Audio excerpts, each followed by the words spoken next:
Hi everyone, and welcome to today's webinar. So today's session is on how to market your event in 2022, and it will be focusing on why to use digital. So we'll be outlining a digital strategy and then onto some good stuff around innovations that you should be trying this year. So quick intro to myself. I am Nicola, the head of growth at Tag Digital. And anyone that's not aware of Tag Digital, we support event organisers to reach their goals through paid media, so using search, social, display, programmatic advertising to build attendees, exhibitors, or whatever your objectives may be. So just before we get started, you can ask your questions here in Slido. So you can either scan the QR codes just with your phone and it'll pop up with Slido. It gives you an option to ask questions, or you can go to app.slido.do and type in that code there to be able to do it. So I'll just give everyone a second if people are joining.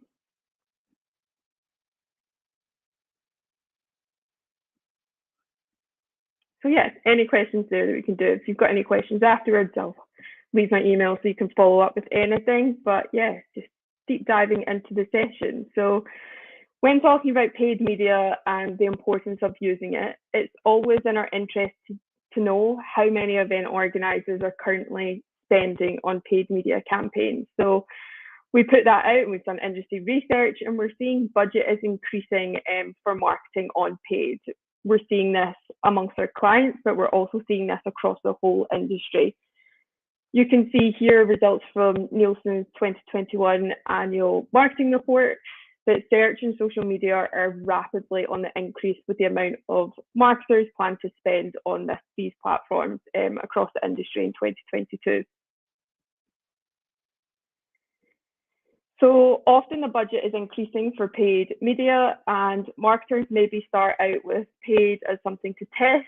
Maybe it's like putting 5,000 or 10,000 and will gradually increase. So we actually did a survey with 100 event marketers across 10 organisers to see what percentage of their budget goes into paid digital and if that's increasing or planning on increasing. So yeah, we actually saw a lot of traction around that 10 to 25%, but what we were interested in is that large increase of percentage around the 55 to 70%, which is really interesting to see what the trend is on people spending more on paid digital. So why are people spending more on digital marketing? And I think, firstly, not to mention this word, but the pandemic really did shift the mindset of where marketing budgets were being spent. And this is now stuck, and there's been a continued rise in the spend on this channel. So during the pandemic, less budget was spent on print, direct mail, for example, and moved on to paid media. And the reasons behind this and putting more budget onto digital is because it's very trackable compared to your traditional methods such as print or direct mail. It's also easy to see your cost per acquisition, so how much is it costing for one person to register. It's also very easy to budget, so you can have a budget and plan at the start, have a full strategy behind that, and also very easy to see what's working. So you have the flexibility to see what's working and what's not when it comes to paid media. And I think also the entire world is glued to a screen. So digital marketing is ensuring you're putting money in front of eyeballs. And it's good to keep in mind that, of course, spending is going up, but making sure that you can track everything that you're spending to what your main objective is. So this is a question we get asked all the time, and looking at what does good look like for your campaigns and benchmarks and expectations that you can set for yourself to really understand what good looks like. So we work with about 2,000 events per year, and every year we benchmark 100,000 campaigns, and we arrive at these benchmarks so we can continuously test ourselves when it comes to our results, and also test our clients with the results that they are expecting to see. So results that you should be expecting to see from your paid media, you can see here. So about 30 to 40% of your results should come from paid, which is a good result from your overall marketing channels. For virtual events, we're seeing this benchmark slightly higher, around 40 to 50%. And then for exhibitor lead gen campaigns, you should expect around 200% return. So It's important when running XPROM campaigns, if you're driving leads, to understand what your conversion rate to sale is. And it's also to understand what your average order value is for each sale, so you can attribute that back to your initial cost per lead with XPROM campaigns. So this also kind of leads on to understanding your budgets. So it's really important that people who are quite new to paid, they tend to say, like, let's start with £5,000, £10,000, with no real expectation on what they should actually be delivering. So it's really important to think of your overall target. If you need to deliver 10,000 attendees, then we're saying on average around 4,000 of them should be coming from paid media campaigns. So look at what your overall budget is for your campaigns and attribute that back to what the benchmark is that you're setting for yourself. When planning this, also look at the return on investment per channel. If you've run paid in the past, look at what channels had the best ROI, had the best attendee numbers, and keep that in mind. It's also very important to understand what your cost per acquisition would be. So anyone that's unaware, this is how much should I be paying for an exhibitor lead or a visitor registration. So we have a lot of benchmark reports that we can share, which you can see the conversion CPA numbers that normally for your industry or for your sector. So you can take a look at that when it comes to CPA. We also have a benchmarking tool at TAG where we can help give you estimations on CPA. So for example, if you look at these resources and the benchmark is a £5 CPA on Google and you have a target of 1,000 registrations on this platform, then you can estimate that you will need a £5,000 media spend on this platform. So if you know your estimated CPA, which, like I said, we can help with, then you can work out how much budget that you require. And the best thing about paid media is that it's very trackable, and we can see exactly how much it's costing for each registration on the platform. And now moving on to a bit more on digital strategy and the strategy you can use for marketing your events through digital marketing. So this is helpful guidance to take away in regards to timelines that we use that you can implement yourself if you are or if you're not working with us. But this is what we think is best strategy when running marketing exclusively for events. So this is our timeline as an overview. On the left-hand side, you can see it starts with 365. So this is having 365 days a year campaigns running that are with the focus of building data. So constantly over the years, we discussed with our clients the priority of 365 campaigns and keeping that audience engaged while continuously building data. I'm sure you've heard the fact that data is more valuable than oil. So a 365-day campaign ensures that you're constantly building this data all the time. It means you can constantly push out products, reports, building communities throughout the year when your event isn't on to really help support when you get into that visitor registration, exhibitor registration, you've already built that audience up. And then we've got 6 to 10 months out, and that's where you'll start your exhibitor promotion. So gaining awareness for your events, getting exhibitor leads. It's good to also line this objective up with your sales team as they'll know like the best times to sell or conversion rates are higher. And so line that up with your digital strategy timeline. And then 3 to 4 months out is where we start our visitor promotions. That's where we're building data, remarketing to get people to register. Ideally, this is running for 16 weeks. Minimum, I'd say 12 weeks out from your event to really be able to grow and pull people into that marketing funnel and filter them down through remarketing. For virtual shows, I'd say this is slightly shorter. So if you're running virtual still, it's probably around about a 6-week timeline for that.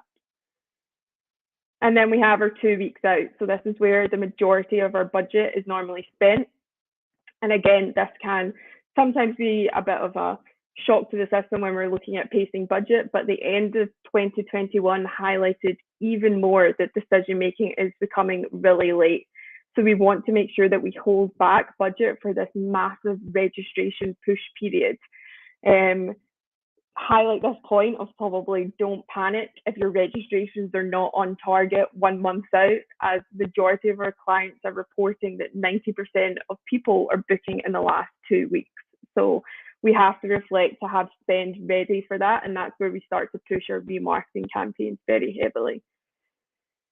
And it's also important to use this time, the 2 weeks out, to start reminding people to attend the event. So if you've got a free event, start to push out ads that are focused around reminding people to attend, creating FOMO, pushing out content that will be there, speakers, encourage people to turn up. And then the last point is the post-event. So I think this is an important one that a lot of people forget about, and we all know what it's like. The event's finished, we want to switch off, not think about it for about a week. But post-event marketing is so important. Don't stop marketing as soon as your event's done. Your audience is so hot at this time, having just interacted with you at an event. So look to see what content you have to push out and keep people engaged. What can they download, on-demand content? Think about how you can continue to keep this audience active. And that's where it looks straight back into that 365 data campaign. So now on to more of the juicy stuff. So there's lots of innovations coming out across the platforms, but it's important to look at what's valuable to your marketing and what's worth trying now compared to later down the line. So these are 3 things topic-wise that we've pulled out that we think you must try marketing strategy for your 2022 and going into 2023. So the first one is to prioritize your video marketing strategy. And I'm sure many of you have heard this before, either from a marketing manager, your own agency, or SAG, but video marketing is so important, and it's now at the point where it can no longer be ignored. So some of the studies that have come from Google recently, they've said this year in 2022, 82% of all business and consumer internet traffic is expected to come from video. And we've also seen that with running our own campaigns. We continue to see video outperform still images. On average across our accounts, a click-through rate for video is 75% higher than that of a single image. And the cost per click is also 7% lower on a video compared to a single image. So think about that with a strategy. But one way to really start to focus on it more and focus on video is to implement a full video funnel. So we structure all our search and social campaigns in line with the marketing funnel. So it only makes sense to have the exact same process when it comes to video assets. We often have organizers who have one great promo video, which is great, but I think we have to shift our mindset out of this one video will work for all potential audiences. And we need to start to split out our video content in line with the marketing funnel. So for your audience that's in the awareness phase, so people interested in your sector but not necessarily looking for an event, this is where you need to focus on your event promo videos to answer the question of what is this event. Videos should be around 30 seconds long, have a really strong USP at this point, and have call to actions that are more focused around learn more, as they're not in the sale ready stage at this point. And then down to the next stage of the funnel is where we have that consideration phase. So people who are looking for an event but are still researching what one they want to go to. So this is where you need to come in with video content that is very powerful engagement videos and have to answer the question of why must you register for my event. So these videos should be a lot more engaging, have a personal element to them, such as like highlight testimonial videos, interviews with exhibitors and visitors, really pushing out a video that highlights all your extended USPs. You're here to overwhelm the audience on why they need to attend. So really powerful video at this stage. And then at that bottom of the funnel stage is the action phase, which is more applicable to free events when you're encouraging people to attend your event. So this is where you help the conversion rate of people that have registered, encouraging them to actually attend and turn up on the day. So this is a short, snappy video, should probably around about 6 seconds, to remind your audience why they should attend, usually pushing out FOMO in some way of a video, showing what's going to be there in terms of content, and giving them some incentives as well works well. So there's a lot to think about here when it comes to creating video assets. at Tag Digital, we put a huge focus on this. So we now have a video creation team to help any of our event organisers who don't have the video assets available. But yeah, a lot to take in. Next thing is to aid everything that comes out the full video funnel is an innovation that's come out from YouTube that we want to get on your radar is the YouTube bumper machine. So this tool was actually built to address the needs of advertisers who have limited resources when it comes to developing custom new bumper creative for their video campaigns. So this tool uses Google machine learning technology to help automate the creation of a 6-second video from your longer form content. So for example, if you've got a long form video promo, it has to be anything that's less than 90 seconds. This tool will allow you to create those like short bumper snippet videos that you can use in your upcoming campaigns and give you those additional assets that you can layer into the levels of the funnel. So really great tool that we can all start to implement and give assets to any advertisers that have limited resources when it comes to editing and video creation there. So, and it will help give you those assets to add towards your campaign.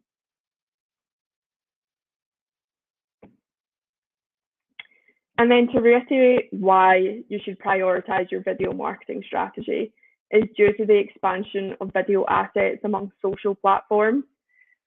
So on Facebook, about 8 billion videos are viewed every single day. Most of those views are happening on mobile. So you want to start to compete for eyeballs and space, you have to start creating mobile first video ads. So to strengthen the video and the mix that they have, Meta is launching Facebook Reel ads to now compete with its major rival that is TikTok.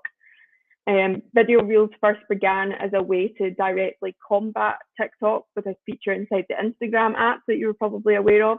But today it's becoming globally available in more than 150 countries on Facebook, as Meta realized it would be a more powerful counter offensive strategy against TikTok to add in Facebook into the mix. So Reels are now Facebook's fastest growing content format by far. So it just shows that we need to get involved, and it's important that marketers start to get involved with this trend and start to think about Reel videos as an asset that you should be creating when creating that video content.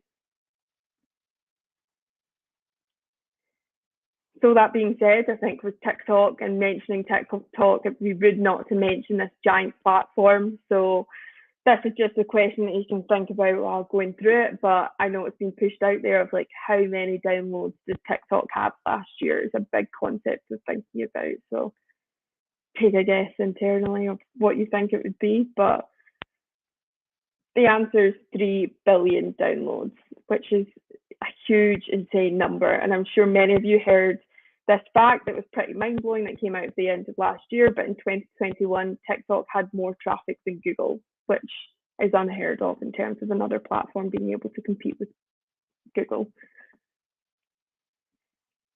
So that being said, and of course, looking at that evidence, we are now in a position with marketing, no matter what industry you're in, that you cannot afford to avoid TikTok marketing. Whether you're promoting a product or an event, TikTok is a powerful and go-to weapon that you can add into your marketing plan. It's available in 150 markets in 75 languages. There's no other app on mobile devices worldwide that has that access. So huge resource in terms of audience targeting here. So I think with event marketing, there's been reserves around this platform due to the demographics, if the users are there, specific industry targetings on this platform.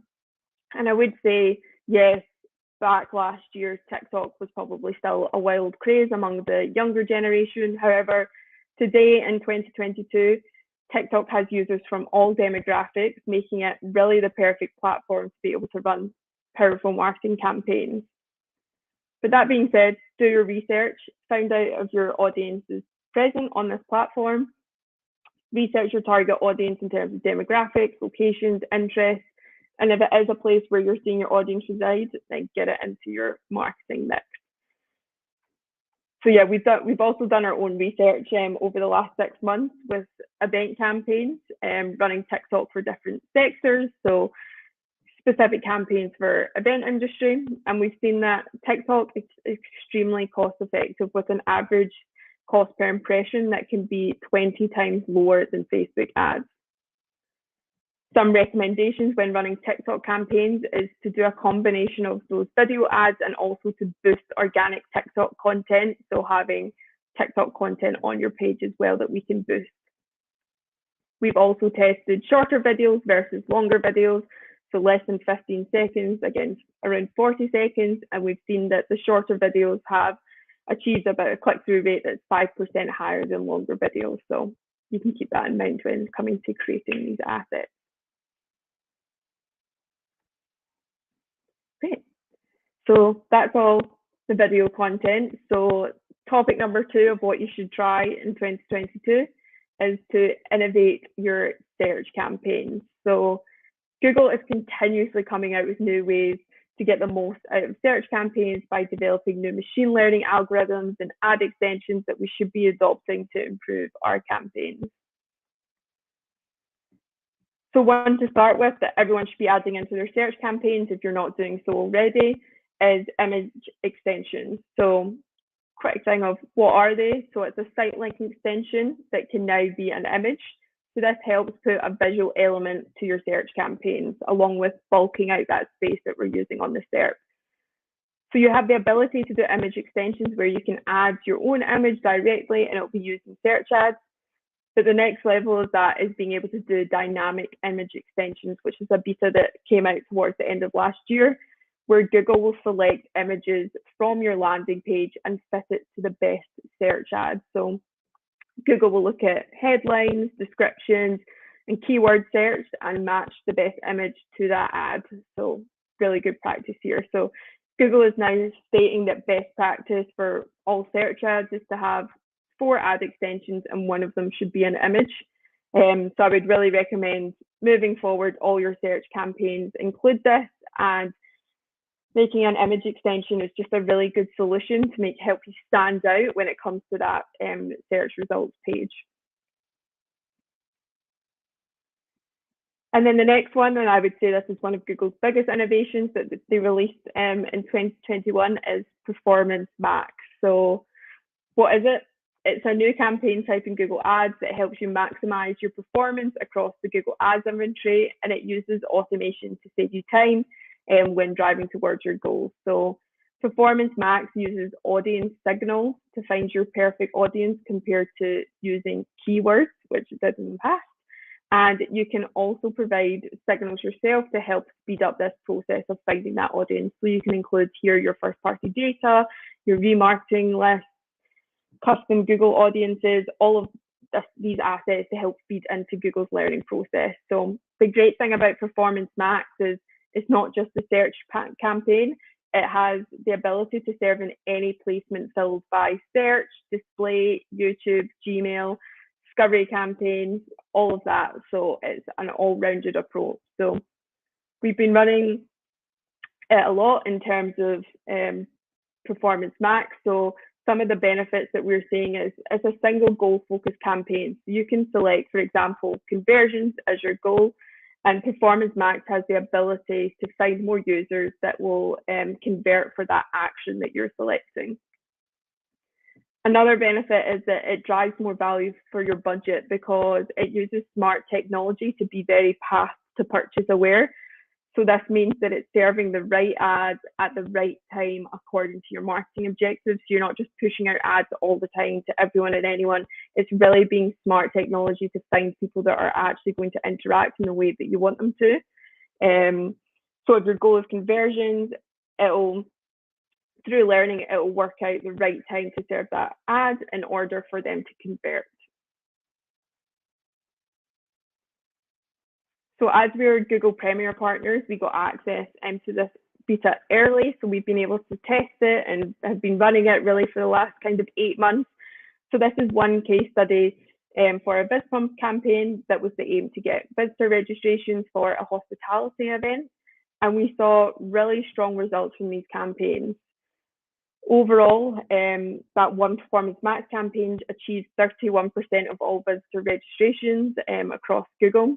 and it was the second best performing campaign after branded search, which is normally naturally always that top performing campaign.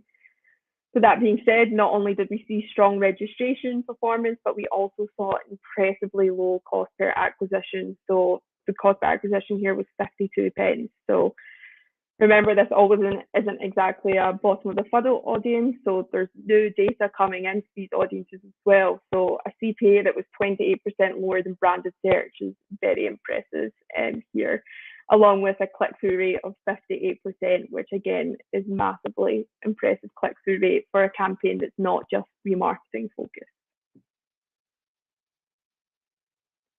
So yeah, that's Performance Max, and the last one for search topic I'll touch upon is dynamic search ads. So this is something that's been in the mix now, and I'm hoping everyone's starting to incorporate into their campaigns, but it's definitely something if you're not doing, you should be doing within all of your search campaigns.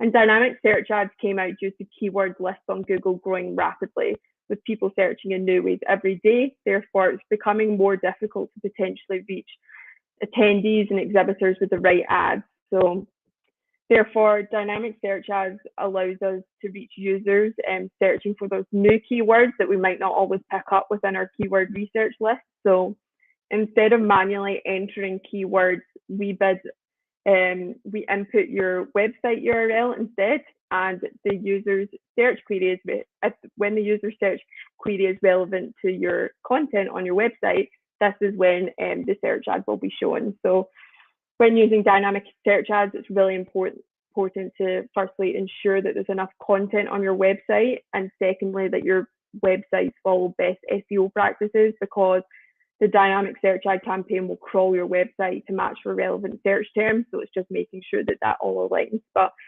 we've seen a lot of benefits when using it, some being 15% more clicks increase just due to a larger variety of keyword coverage that we're able to do, a 35% increase in click-through rate, which is due to being able to put better headlines and landing page match to those keywords. And we've seen a 30% decrease in CPAs for those non-branded campaigns that had dynamic search ads, which is what we all want to see.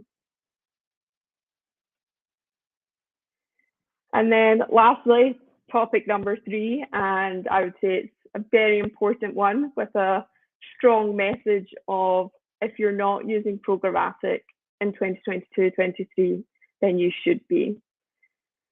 So I think thinking out here and just thinking to yourself of, do you currently use programmatic advertising? And if not, what's your reason for not doing so?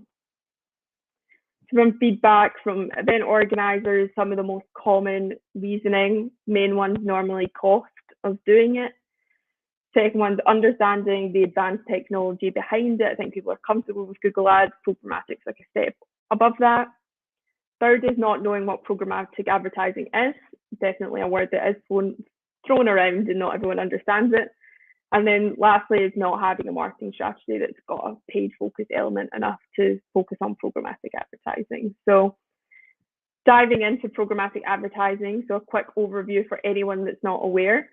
It is the automated process of buying and selling an ad inventory through an exchange. So we're connecting advertisers to publishers as opposed to that manual process of buying directly from the publisher for ad space. So it includes ad slots such as digital out of home, so those large digital billboards, online, streaming, TV, video, voice ads, so the ads you hear on your Spotify and things like that.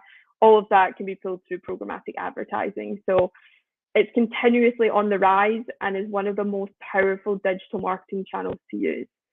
In 2021, about 88% of all digital marketing in the US was spent on programmatic advertising, which is a huge amount of budget to put towards it, but it just shows the power that it's working. I think previously programmatic campaigns have been reserved for larger budgets, but I think the rapid rise of more accessible platforms has allowed smaller brands to increase their budgets and be able to use this platform and have the ability to compete with the larger brands here. And this has been highlighted when doing research and agencies and marketers in the UK are envisioning an average of 39% increase in ad spend on programmatic in 2022. So people are definitely adopting to moving into this platform. Due to the slightly higher costs that come with programmatic advertising, we do get asked a lot by event organisers what the benefits of programmatic are versus those Google display ads that normally go out. So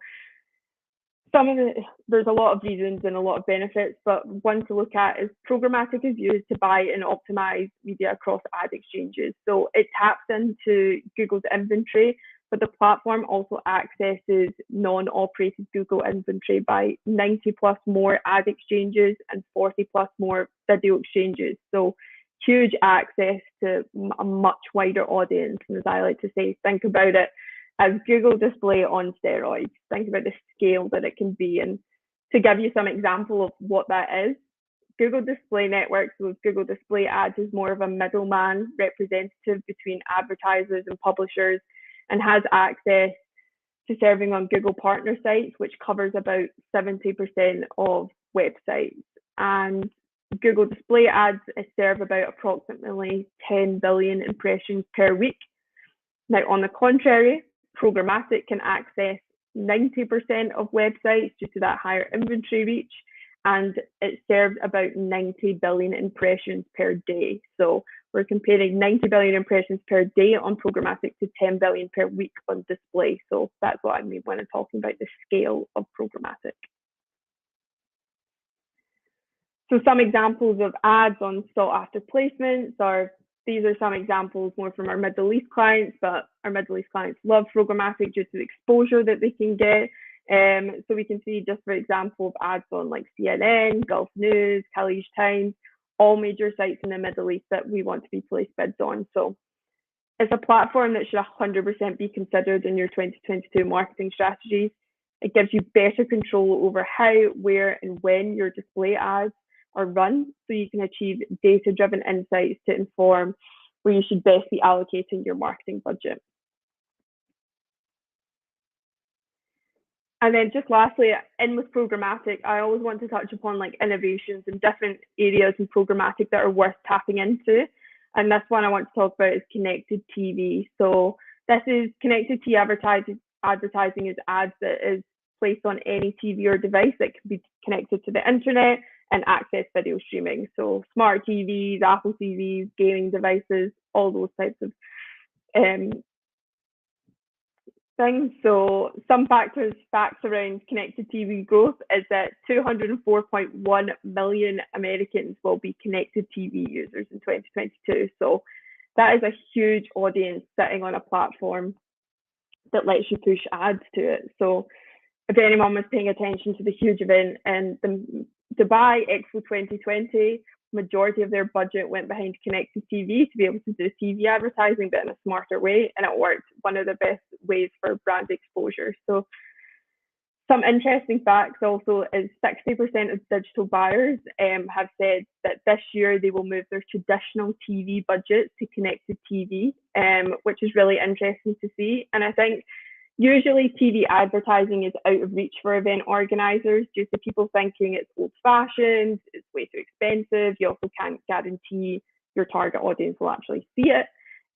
But with connected TV, you can do this by putting in audience targeting behind your ad placement. So this is why buyers are moving onto this platform, not just due to the audience size, but due to how much better the targeting is. And you can see here some examples of huge publishers that you can advertise with, such as like Fox News, CBS, Sky Media. So huge opportunities here. So this is definitely like a new programmatic channel if you've not used it before, but it's something to test it out and see how it performs. We now really need to start to innovate in today's marketing world. Go outside your comfort zone, outside the normal channels, and test what's out there. Our audience is constantly evolving in how they interact and search, as well as the platforms that you're using. So as marketers, we need to do the same. And then last topic that I just want to throw in as a bit of a curveball is just to touch upon the launch and implementation of Analytics 4, which I'm sure we've all heard about, but probably are ignoring. So for anyone that's not aware, all standard universal analytics properties that most of us will probably be using at the moment for our analytics will stop processing new hits July next year. And after that, you'll only be able to access the data for 6 months. And Google Analytics 4 will be the main Google Analytics platform. Therefore, it's really important to start to think about your strategy for setting this up and implementing Google Analytics 4 now. Experts are really recommending you run Google Analytics 4 now alongside your current analytics for about a year to be able to make sure that it's all set up properly and the data is transferred properly. So something that we should all have on our radar. And to help, I think Tag Digital is offering a service to any of our clients who need help to do this migration across their accounts, as we're aware it's very time-consuming task, but it is one that needs to be a priority probably within the next few months. So something to put on your radar, not to make anyone panic or anything like that. If you need help with this analytics process, please do get in touch and we can give you more advice and help there. So that's everything from me, just touching upon things that we've learned in today's webinar. We've looked at benchmarks, budgeting, strategy for paid media. Main one is prioritizing video and focus on your video marketing strategy. Leveling up your search campaigns with new innovations that are available to try today. And the importance of programmatic in 2022 to grow your event. So I know there's a lot in here, but hopefully there's stuff in here for you to take away. And yeah, I hope that was useful and there's things that everyone can take and start to implement. So thank you. That's everything from my side. I'm not sure if there's any questions from this. So yeah, one question. Why do you think digital attendees are booking so late in the last 2 weeks before a start date? Interesting question. I think it's to do with the industry at the moment. It happened before when doing event marketing that it was a delayed reaction to buying tickets at the end. Unfortunately, I think the pandemic heightened this. People don't want to commit until they fully know that they are 100% going. So people are definitely aware of your event and are going and probably planning on going to your event, but are just not going to take that action until we're seeing on average about 2 weeks out from the event. Unfortunately, it's just a consumer trend that's happening, and the pandemic definitely made it worse and pushed it even towards the event. So we understand the panic, especially for the event industry. If you've got targets to hit, that it's delayed, but it's always knowing you've put all that effort into pulling people into the funnel, and it will repay when you get that close to the event. So a consumer trend, unfortunately, that I don't know how easily we'll be able to shift. So what type of videos would you recommend? Animated or live action videos? So a mix, I think, a bit of both. Probably for your live events, having a live action videos are really powerful ways to be able to see the event and be able to resonate better with what the event looks like, what's going to be there. But animated videos is also a very good concept, especially for just giving a different element to your brand and pushing it out at that awareness level. So a mix of video content, I think there's no harm ever to try and be as creative as possible within your video. You really want something that stands out. So I would do a mixture of both. I'd say maybe for that awareness top of the funnel is where you should be doing that live action so people can actually see what your event looks like. So is a strong organic SEO necessary for programmatic advertising and dynamic search ads to be effective? So for dynamic search ads, 100%. Programmatic advertising, not as necessary because it's done through keywords, but I would say a strong organic SEO is always necessary. It should never be forgotten about because it just aids your search overall. For dynamic search ads, 100%, you need to follow best SEO practices on your website because of how it crawls the website. So making sure that you have enough content and that it follows best SEO practices so it can pick up those keywords and phrases that you want to match to your ads. What programmatic platform do you recommend? Yes, so we get asked this quite a lot. The one that we would recommend is one that we implement here at Tag Digital is DV360, which is Google's element of programmatic. It helps in terms of tying in, I think, better with your Google Campaigns, and it's a more accessible, I think, easy to use platform from our side. So yeah, we use DV360, but there are other platforms out there, but I would recommend reaching out to an agency such as Tag Digital if you're not doing programmatic already to help us with the setup, because it can be more complex in terms of the way of targeting. Is programmatic advertising equally effective for events, products, and services, or is it specifically events that it's beneficial for? Programmatic advertising is beneficial for everything. Everything and anything. If you're pushing out a product or a service, it's huge. It's just the scale. So some of these larger brands that you'll see, like consumer brands, are using programmatic advertising. That's how they get their scale, and it means they can also do ad placements on specific websites. It's very good for events as well because of how like focused and niche your industries are. So you know exactly, like, so for example, if you're hosting a hospitality event and you want to be like on hotel show websites or websites about like interior design, you can pre-select them and make sure your ads are present, which is what the benefit of doing that is. I want to implement the video funnel, but I don't have that many videos. Where can I do? Yeah, good question. So having multiple videos is very important this year. Like I said, it's not one video fits all. One thing to probably push out is at Tag Digital, we have a creative service to help you with pushing those videos out. So please reach out. We can help you with creating that video content. We have a really cost-effective video, and also our turnaround time is 1 week for a video for your first draft, which we know in this industry sometimes is unheard of because of how busy design teams are. So yeah, please reach out if you need more video content help. And we obviously know what works really well for event marketing. So we have expertise in that element when it comes to event video creation. Cool. That's everything. So thank you so much for joining. If anyone has any other questions, please feel free to email me at nicola@tagdigital.co.uk. And yeah, I hope this session was useful and look forward to seeing everyone's innovations this year.